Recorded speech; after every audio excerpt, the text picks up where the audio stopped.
નમસ્કાર મિત્રો, કહેવાય છે કે જેણે મહેનત કરવાનું નક્કી કરી લીધું હોય એના માટે દુનિયાના કોઈ કામ અઘરા નથી. આજે હું તમને એક એવા જ તબેલા બતાવવા જઈ રહ્યો છે જે મહેનતનું જીવતું જાગતું ઉદાહરણ છે.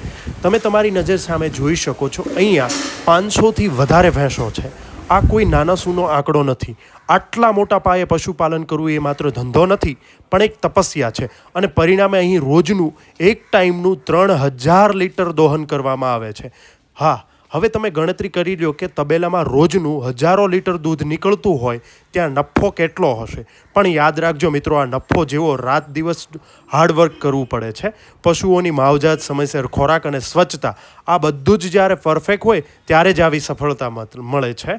તો જે મિત્રો કહે છે કે ખેતી કે પશુપાલનમાં કંઈ નથી, એ આ જોઈ લ્યો. સાચી દાનત અને મહેનત હોય તો ગમે તેટલા મોટા પાયે બિઝનેસ કરો, તમે હાર્ડવર્ક કરો તો પોસિબલ બધું થઈ શકે છે. તમે જોઈ શકો છો અહીંની બધી નસલ બંને ભેંસો છે અને બંને ભેંસોમાં સારું દૂધ ઉત્પાદન થતું હોય છે. તો કેટલા લોકો બંને ભેંસો રાખે છે અને કેટલી ભેંસો રાખે છે એ મને કોમેન્ટ સેક્શનમાં જરૂર ને જરૂર જણાવે, અને કઈ રીતના મેનેજમેન્ટ કરે છે એ પણ જણાવો.